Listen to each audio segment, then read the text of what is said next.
Well, a few days ago, we showed you an ad we absolutely loved by a grassroots group out of Tennessee, taking on the dumbassery of the useless Chinese face diaper. And now they're back for a more serious conversation because they're taking on the weakness of their own Republican governor in a new ad. Watch this. Governor Bill Lee asked me to be in this commercial and use my voice as well as exploit my illness.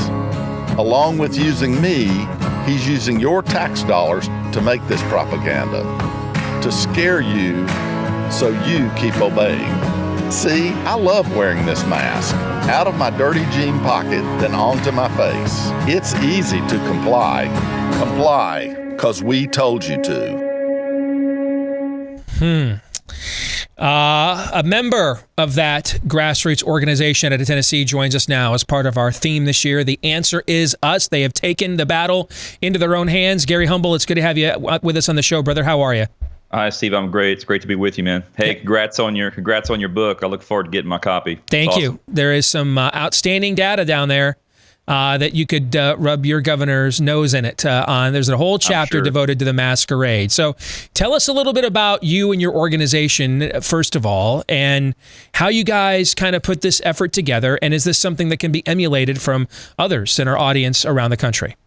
I hope so. That's the goal. I mean, look, we're just a group of citizens that got together and decided that it was time to stand. We had enough. And so it started out back in August of last year. We filed a lawsuit against Governor Bill Lee, essentially attacking the constitutionality of our emergency power statute, which in Tennessee is incredibly broad, gives him the power to issue executive orders with the force of law.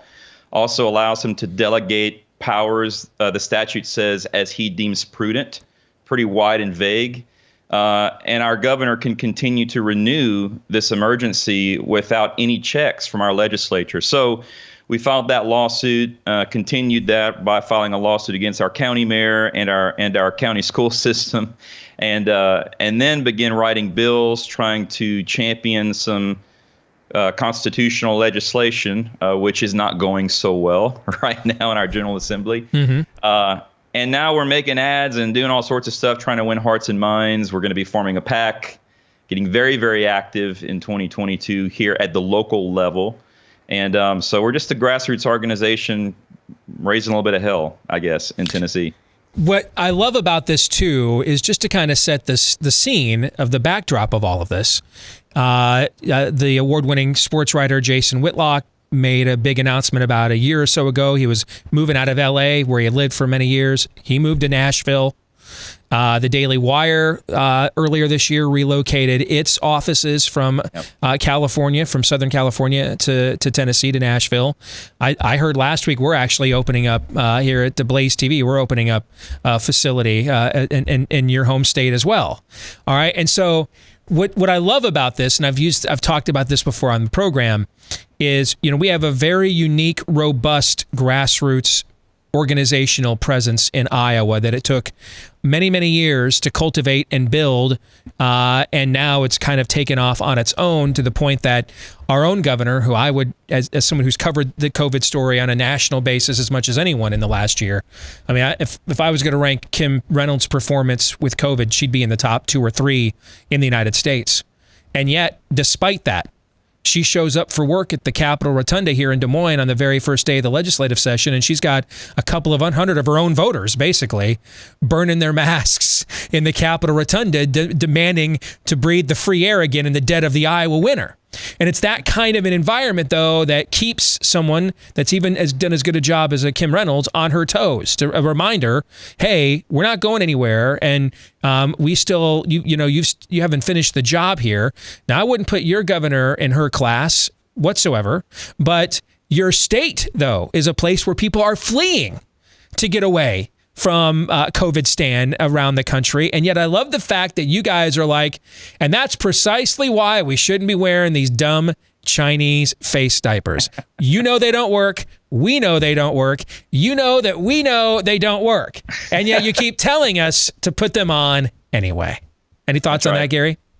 Well, yeah, look, I mean, I think at the end of the day, We're people are longing for freedom. I think people are tired. They're disgusted. They're done with it. And, to your point regarding our governor, relatively speaking, I think this is the crux of the issue for me. Relatively speaking, he did what a lot of other governors did. So it's not that he's one of the worst ones out there. My point is, I don't care what he did relative to someone else. I want our governor to obey our Constitution. And I want our legislature to function in the way that it's supposed to in checking those powers. And I'm not a fan of my governor spending my taxpayer dollars creating propaganda telling me, number one, that I need to wear a mask, and number two, that I need to take a safe and effective vaccine. How do you know this stuff? This isn't something that should be coming from an elected official. These are decisions we should be making personally with our physicians. So I'm kind of over it, but we're still perpetuating this stuff here in Tennessee on a regular basis. And again, to your other point, we've got folks coming in here from all over the country, and I'm meeting a lot of them. They're coming to our rallies and they're saying, Gary, I'm so glad you're doing this because I don't think you people realize how close you are to the crap that we just left. Y'all got to stop doing this stuff here. Because they see it. They've been here before when you lose liberty slowly over time, so that's my thoughts on that. So somebody that's listening right now, Idaho, I'm going to South Dakota to speak later this month, but that state has obviously been one of the most open states under Kristi Noem for the past year. So maybe a state like Ohio, for example, whose Republican governor Mike DeWine is just lost in love with COVID. I mean, he's singing Air Supply karaoke to COVID-19. He can't get enough of it. Okay, so if I live in a state like that, where the culture of the state, the governor of the state ought to know better, which is probably the argument you would make about your state of Tennessee. So I'm in a state like that. I'm in a state like West Virginia, where the last 3 presidential elections, Democrats didn't just not win a county, Gary. They didn't win a precinct in the whole state. Okay. I'm in one of those kinds of states, and I've got a COVID stan governor. Can you give them some pointers about how you guys got this off the ground in Tennessee, that this could be emulated in some other places around the country? Yeah, it's important to get active. I mean, we got loud and vocal really, really quick. One of the keys that we work with at Tennessee Stands in terms of being active, if you talk to a lot of activists or lobbyists, it's all about, building relationships and building relationships. And one day, if you build enough relationships over the next 2 or 3 years, well, you might just get something from a legislature. They might just give you a little nugget. And my thing is, we don't have time for that stuff anymore. And so we've sort of taken the approach that it's not necessarily asking permission or trying to build the relationship, though it's not that we're against relationships, but we're in the mode of holding our elected officials accountable to the oath that they swore to secure our liberty. So it's a matter of being very vocal. We're showing up locally. So that's another big thing. We have a group, one of our groups in Knoxville, actually. It took them about 6 to 8 months to do this. They showed up week after week after week at their local county commission meeting, petitioning their county commission to dissolve their local board of health, which in their county was the entity responsible for all of the mandates. It's interesting here in Tennessee, our governor hasn't made a state mandate, but he's delegated this authority to all of the local tyrants in Nashville and Memphis and Chattanooga and Knoxville, who are still to this day limiting businesses, curfews, mask mandates, so on and so forth. So they took it locally to their county commission. And I want to say 2 weeks ago, the county commission finally took the second reading and passed an ordinance to remove authority from their county board of health. It took them being loud. It took persistence. It took them going there every week. They would show up literally 400 people, and they'd talk in public forum for like 4 hours and just wear these people out. So you hate to do that. I mean, people are busy. We live busy lives. But it takes us getting that level of persistence. Getting active locally is the key. Yeah, we are all busy, but it's going to, for everything there is a time and a season. And in other times and seasons, we got to do this level of activism and civic engagement on a seasonal basis, an election year, or at the end of an election, or in a primary cycle.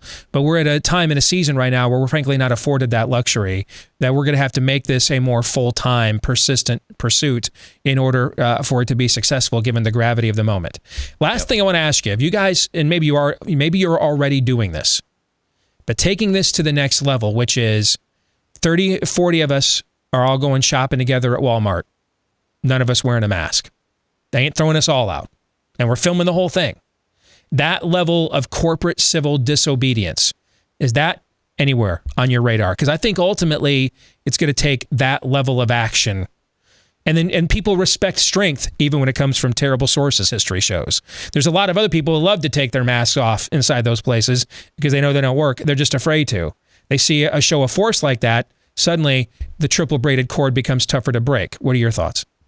That is a very Tennessee Stands-ish move that we would make. And I think I think there are some things like that coming. I think for a lot of people, as frustrated as they've been with the mask mandates, what I see coming is a much broader frustration with the requirements or potential requirements of the use of vaccine passports. Mm-hmm. And I think that issue is what's going to be able to draw en masse some really large protests and civil disobedience, because as you saw in Florida, DeSantis has really begun to tackle this issue. And he not only restricted the Florida government from requiring vaccine passports, but he restricted businesses themselves from making a mandate. We haven't done that in Tennessee. Our governor has taken the stance that, private business can do whatever they want, that whole argument.